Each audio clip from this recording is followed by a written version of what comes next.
और दोनों पर उनके विश्वास पे हम खरा उतरे। 2020 में इसलिए खरा उतरे कि चूंकि विपरीत परिस्थितियों में हम अकेले चुनाव लड़कर वहाँ उस समय भी हमने एक अच्छा वोट लाया, तो मतलब हमारे लिए आजीवन, मतलब अगर आप बोले तो ये शब्द भी कम पड़ जाएगा कि आजीवन उनके ऋणी हो। और नाराज तो इतने हो गए कि लगा कि कब गठबंधन छोड़ देंगे। तो मेरा फर्ज बनता था कि किसी भी हाल में वो सीट चुनाव में हम जीतकर उनको ला कर दें। कोई ऐसा दिन नहीं था जब महुआ के लोगों के बीच रहने का काम नहीं किए। कड़ी लड़ाई, आगे निकल रहे हैं, जीत रहे हैं, मतलब हम 100% कंफर्म थे कि मैं चुनाव जीत रहा। आप सिर्फ तेज प्रताप यादव नहीं थे, मुकेश रोशन भी थे, जिनके लिए तेजस्वी यादव ने आकर अपने भाई से भी बगावत कर दी। इस बार महुआ में दो ही नारा था, महुआ का लाल और महुआ का बेटा ही इस बार महुआ का सेवक बनेगा।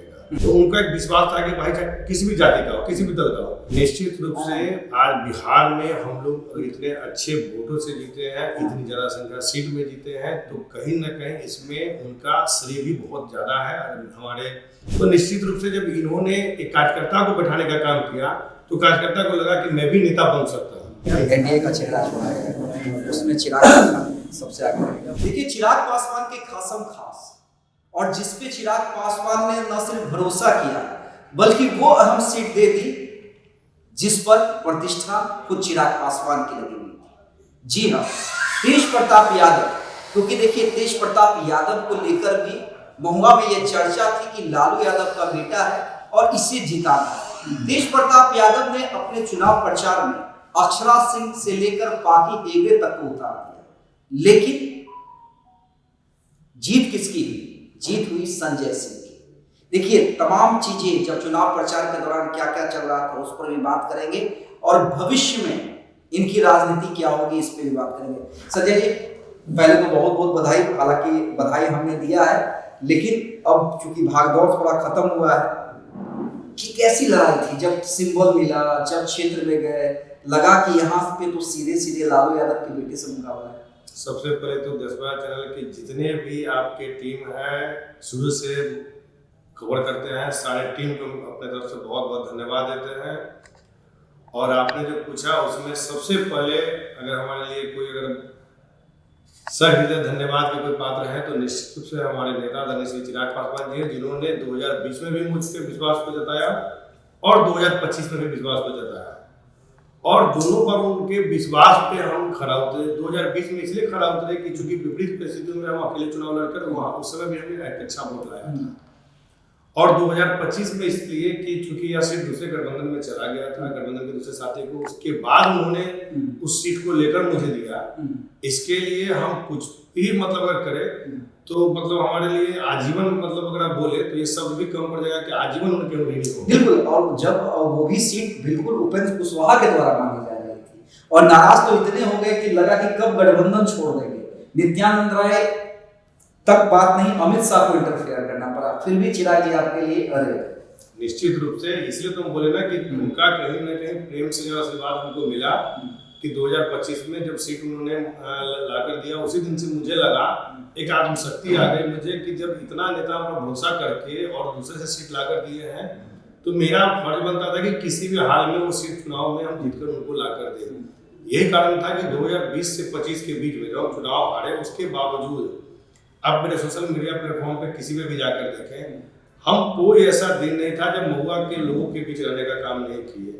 हमेशा हम कभी लोगों के बीच में रहे, उनके सुख दुख में काम आए, चाहे उनका किसी भी प्रकार का मामला होता था उसमें हम खड़ा उतरने का काम किए। तो कहीं ना कहीं 2020 से 25 के 5 साल के अंतराल में जो महुआ के लोगों के बीच में कंटिन्यू बना के रखे, इसका नतीजा निकला कि आज की डेट में जैसे आपने कहा कि किसी ने पाकी हेगड़े को उतार दिया, अक्षरा सिंह को उतार दिया, तो किसी के उतारने से ना कोई फर्क नहीं पड़ने वाला था, क्योंकि आप मीडिया के सभी साथी काउंटिंग के 2 दिन पहले तक, 1 दिन पहले तक आपने दिखाया कड़ी टक्कर, कड़ी लड़ाई, आगे निकल रहे हैं, जीत रहे हैं, तो ये मीडिया का कयास था। जबकि मुझे महुआ के लोगों पर पूरा भरोसा था कि महुआ का जनता मुझे आशीर्वाद इसलिए देगी कि चूंकि हमने उनके सुख दुख में काम किया है, मैं उनके दिन रात उनके लिए सेवा में रहा हूँ, तो महुआ के लोग निश्चित रूप से मुझे आशीर्वाद देने का काम करेंगे, न कि किसी हीरो हीरोइन को बुलाने वाले को आशीर्वाद देंगे। इतना मुझे अटूट विश्वास था। और उसके बावजूद चूंकि हमारा जो क्षेत्र है ना वो हमारे नेता आदरणीय चिराग पासवान जी का लोकसभा क्षेत्र है, सर्दी हमारे रामविलास पासवान जी का क्षेत्र रहा है, तो कहीं ना कहीं उनका आशीर्वाद पहले मुझे मिला, उसके बाद हमारे नेता का आशीर्वाद मिला और उसके बाद मेरा काम, तो 3 चीजों का आशीर्वाद मुझे मिला। सर रामविलास पासवान जी का किया गया काम, उसका भी वोट बैंक में आज भी मेरे महुआ का मतलब जिला का विधानसभा में है। दूसरा कि हमारे नेता का अपना व्यक्तित्व और एक काम का वोट बैंक है। और तीसरा हमारा जो हम लोगों के बीच में रहकर दिन रात काम किए उसका, तो 3 बेनिफिट मेरे साथ थी।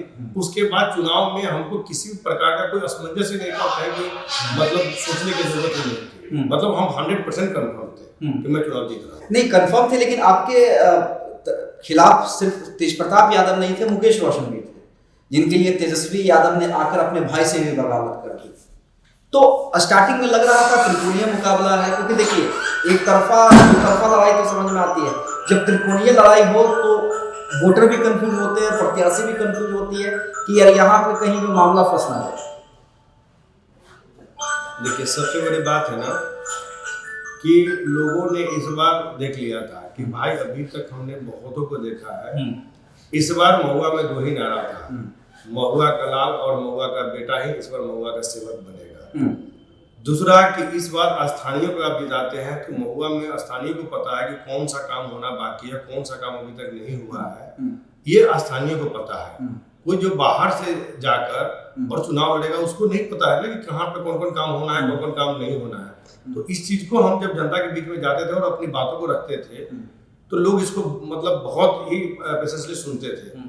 और हम 2020 में भी हमारा अगर वोट आया था तो उसके पीछे का रीजन क्या था कि जहाँ कोई नहीं जाता है, हम 2020 के चुनाव हो या 2025 के चुनाव हो, हमारा क्या था कि हम सिर्फ अपने घर से 5 किलोमीटर 7 किलोमीटर की दूरी पे जाते थे, अपने 4 चक्का गाड़ी से वहां पे रुक जाते थे। उसके बाद हम या तो बाइक से चले या फिर हम पैदल चले। तो इसका बेनिफिट मुझे क्या मिलता था कि हम गली कुची में मतलब घुसने काम करते थे। तो लोगों का कहना था कि आज तक हमारे कोई नेता आया ही नहीं, आप सिंगल 2020 में भी आए थे और 25 में भी आए थे, आज 15 का रेट लग रहा है कि कोई मेरे यहाँ नहीं है, लेकिन आप आते हैं तो निश्चित रूप से हम लोग आपको वोट देंगे। तो मुझे पता था कि वैसे गली कुची में जहाँ कोई नहीं जाता है वहां हम जाएंगे तो उनका एक विश्वास था कि भाई चाहे किसी भी जाति का हो, किसी भी दल का हो, उनको ये लगता था कि भाई ये आदमी मेरे पास आता है, 12 बजे रात में भी आता है और 12 बजे दिन में भी आता है। तो इसका बेनिफिट मुझे 20 में मिला था और वही बेनिफिट मुझे 25 में मिला। चलिए ठीक है, आपने जीत की बात बताई, एक वीडियो मैं आपको भी दिखलाना चाहूंगा और अपने दर्शकों को भी स्क्रीन पे दिखलाना चाहूंगा। देखिए ये वीडियो है जब इनके यहाँ गृह प्रवेश हुआ था। शायद कुणाल है, संभवी है और ये कह रहे हैं कि इस बार एलजेपी से कोई मंत्री बनेगा तो वो आप। अलग से भी स्क्रीन पे ये वीडियो चलेगा, उसमें मैं भी हूँ, बाकी पत्रकार भी हैं। तो इस पे आपको क्या कहना है? विधायक तो आप बन गए, अब शायद कुणाल संभवी जो कह रही हैं उनकी भविष्यवाणी सच साबित होगी। देखिए हम जितना अपने नेता को जानते हैं, निश्चित रूप से नेता काम करने वाले को प्राथमिकता देते हैं और हम सर रामविलास पासवान जी के समय से काम कर रहे हैं, हम उनके साथ भी मतलब बहुत लंबे समय तक काम किए हैं। तो निश्चित रूप से नेता को पता है कि चूंकि हम बिहार में सदस्यता प्रभारी के रूप में काम कर चुके हैं, पार्टी के संगठन मंत्री के रूप में काम कर चुके हैं, तो पूरे बिहार में हमने 3 बार इंडिविजुअल घुमा है और एक जिला का बैठक लिया है। उसके बाद 2 बार हम लोग नेताजी के साथ घूमे, तो हम पूरे बिहार 5 बार घूम चुके हैं। तो हमारे नेता को अच्छा तरीके से पता है कि हम संगठन के लोगों से, एक लोगों से मेरी जुड़ाव है, एक लोगों से, संगठन के लोगों से मेरा व्यक्तिगत पहचान है।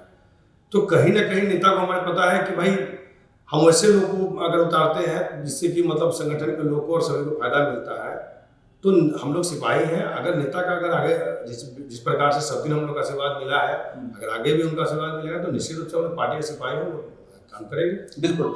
अरुण भारती को किस रूप में आंकते हैं? क्योंकि देखिए चिराग पासवान का तो करिश्मा रहा है, आप लोगों की मेहनत रही है, लेकिन अरुण भारती ने जो पार्टी का कल्चर चेंज किया, कार्यकर्ताओं को जमीन पे उतरने को कहा, अपने नेता का प्रोजेक्शन किया, पार्टी का विस्तार किया, पार्टी का प्रचार किया, बतौर चुनाव प्रभारी अरुण भारती को कितने नंबर देते हैं? निश्चित रूप से आज बिहार में हम लोग इतने अच्छे वोटों से जीते हैं, इतनी ज़्यादा संख्या सीट में जीते हैं, तो कहीं ना कहीं इसमें उनका श्रेय भी बहुत ज़्यादा है। हमारे राष्ट्रीय अध्यक्ष जी के बाद अगर किसी का पार्टी में श्रेय जाता है तो उनका जाता है। इसलिए जाता है श्रेय कि जब से उन्होंने पार्टी में आए मतलब इन द सेंस की लोकसभा जीतने के बाद जब से वो एक्टिव हुए और प्रभारी बने, तो बिहार में जो महासंकल्प सभा हुआ उसमें क्या हुआ कि पार्टी एक रिचार्ज हो गई और हर एक प्रमंडल बाई जब ये कार्यक्रम होने लगा तो हम लोग जब भी कहीं भी गए हैं, जैसे हम छपरा के प्रभारी रहे हैं, तो ये क्या करते थे कि वहाँ कैंप करते थे, और कैंप करके उसके बाद ये कार्यक्रम जब करते थे तो 1 to 1 लोगों से मिलते थे। और उसमें सबसे अच्छी बात क्या है ना कि पार्टी रिचार्ज होने का जो हम शब्द बोले वो क्यों बोल रहे हैं कि उन्होंने कल्चर बना दिया कि एक तरफ सिर्फ जिलाध्यक्ष बैठेंगे, एक तरफ सिर्फ पार्टी के जो मतलब पूर्व में जो प्रत्याशी रहे वो बैठेंगे, एक तरफ अपना जिसको भी मतलब सांसद हो या फिर मान लीजिए प्रदेश के पदाधिकारी हो या राष्ट्रीय पदाधिकारी हो, एक तरफ रहेंगे। इनके आने के पहले कल्चर क्या था कि सभी जगह बड़े पदाधिकारी बैठते थे, कभी जिलाध्यक्ष को या प्रदेश के किसी नेता को बैठने का मौका नहीं मिलता था। तो निश्चित रूप से जब इन्होंने एक कार्यकर्ता को बैठाने का काम किया तो कार्यकर्ता को लगा कि मैं भी नेता बन सकता हूँ, तो कहीं ना कहीं इसका श्रेय हमारे प्रभारी महोदय को जाता है। तो निश्चित रूप से चुनाव में अगर इस जीत में श्रेय जाता है तो निश्चित रूप से हमारे प्रभारी को जाता है। संजय जी, अपने नेता को लेकर अब क्या ख्वाहिश है? चलिए, इस बार जो नीतीश है, सबने उनका करिश्मा देखा है, सब मानते भी हैं कि नीतीश कुमार की एक अहम भूमिका रही है एनडीए की इतनी बड़ी जीत में, लेकिन सवाल ये भी है कि अपने नेता को लेके आप क्या सोचते हैं और अपने नेता की भूमिका किस में? सभी की ख्वाहिश है, मेरी ख्वाहिश है कि हमारे नेता आगे बढ़े, ऐसा सब लोगों का ख्वाहिश होता है और हमारे भी ख्वाहिश है कि हमारे नेता आगे बढ़े। नहीं तो लगता है कि अगली बार जब एनडीए का चेहरा छुड़ाएगा उसमें चिराग पासवान सबसे आगे रहेगा। तो बताया ना, सभी की इच्छा होती है, मेरी भी इच्छा है कि हमारे नेता आगे बढ़े और मुख्यमंत्री क्या उससे ऊपर भी जाए। चलिए, तो संजय सिंह थे। देखिए, बीच में अरुण भारती की भी लगातार बैठकों का दौर जारी है, सरकार का भी गठन होना है, सरकार में कौन मंत्री बनेगा उस पर भी चर्चा हो रही है, कितने डिप्टी सीएम, क्या एलजीपीआर से भी कोई डिप्टी सीएम होगा, तमाम चीज़ों की चर्चा। और उसकी भी चर्चा ये भी कि क्या लालू यादव को, तेज प्रताप यादव को हराने में संजय सिंह को बड़ी भूमिका चिराग पासवान देने जा रहे हैं।